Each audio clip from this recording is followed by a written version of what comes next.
சுங்கச்சாவடிகள் அதாவது டோல்கேட்டில் அரங்கேறும் முறைகேடுகளை தவிர்க்கும் விதமாக கட்டணம் செலுத்த ஆகும் அதிக நேரத்தை குறைக்கும் விதமாகவும் மத்திய அரசால் அறிமுகம் செய்யப்பட்டது தான் இந்த ஃபாஸ்டேக். டோல்கேட்டுக்கான கட்டணத்தை தானாகவே செலுத்துறதுக்கு உதவுறதுக்கு தான் விண்ஷீல்டில் நம்ம இந்த ஃபாஸ்டேக் அப்படின்ற சின்ன காகித துண்டை ஒட்டியிருக்கோம். ரேடியோ வேவ்ஸ் வாயிலாக இது செயல்படும் என்பது குறிப்பிடத்தக்கது.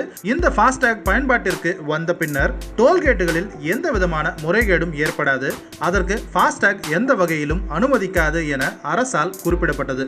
இருந்தாலும் இந்த ஃபாஸ்டேக் வாயிலாகவும் அவ்வப்போது முறைகேடுகள் அரங்கேறிய வண்ணமே இருக்கின்றன. இதை உறுதிப்படுத்தும் வகையிலேயே ஒரு அதிர்ச்சி அளிக்கும் முறைகேடு சம்பவம் நமது அண்டை மாநிலத்தில் அரங்கேறியிருப்பது தெரிய வந்திருக்கிறது. ஃபாஸ்டேக் முறைகேட்டில் ஈடுபட்ட அந்த டோல்கேட் ஏஜென்சிக்கு அதிரடியாக உச்சபட்ச அபராதம் விதிக்கப்பட்டிருக்கிறது.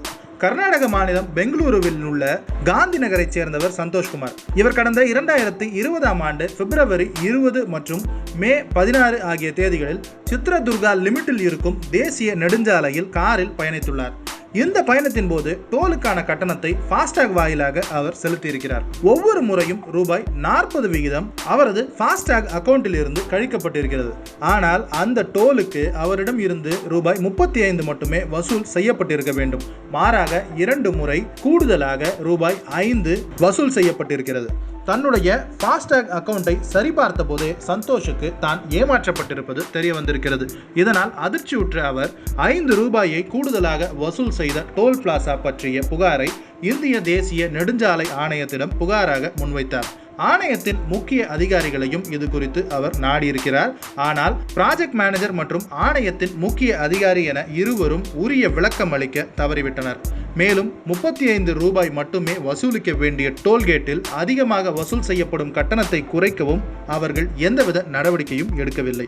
இதனால் கடும் மன உளைச்சலுக்கு சந்தோஷ்குமார் ஆளானார். குறிப்பாக பலருடைய உழைப்பு வீண் போக கூடாது என்கிற நல்ல எண்ணத்தில் அவர் நாக்பூரில் உள்ள ஜாஸ் டோல் ரோட் கம்பெனி நிறுவனத்தின் மீதும் சித்ரதுர்காவை சேர்ந்த நெடுஞ்சாலை ஆணையத்தின் ப்ராஜெக்ட் டைரக்டர் மீதும் மாவட்ட நுகர்வோர் நீதிமன்றத்தில் புகாரளித்துள்ளார். தன்னுடைய இந்த வழக்கை சந்தோஷ்குமாரே கையில் எடுத்து வாதிடவும் செய்துள்ளார்.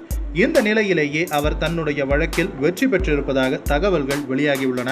ஆமாங்க, சந்தோஷ்குமார் ஏமாற்றப்பட்டிருப்பதை அறிந்து அவரிடம் இருந்து கூடுதலாக வசூல் செய்யப்பட்ட ரூபாய் 10 திரும்பி வழங்க மாவட்ட நுகர்வோர் நீதிமன்றம் உத்தரவிட்டுள்ளது. அத்துடன் நஷ்ட ஈடாக ரூபாய் 8000 சந்தோஷ்குமாருக்கு வழங்க நீதிமன்றம் உத்தரவிட்டுள்ளது. அதோடு உரிய கட்டணத்தை மட்டுமே வசூலிக்கும்படி சிஸ்டத்தில் மாற்றம் செய்யவும் உத்தரவிடப்பட்டுள்ளது. நீதிமன்றத்தின் இந்த நடவடிக்கை பொதுமக்கள் மத்தியில் வரவேற்பை பெற்று தந்திருக்கிறது.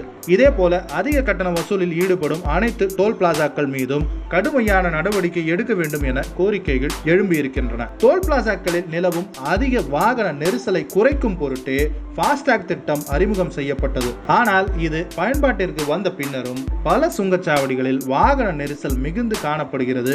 அதே வேளையில் முறைகேடுகளும் அதிக அளவில் அரங்கேறிக் கொண்டு தான் இருக்கின்றன.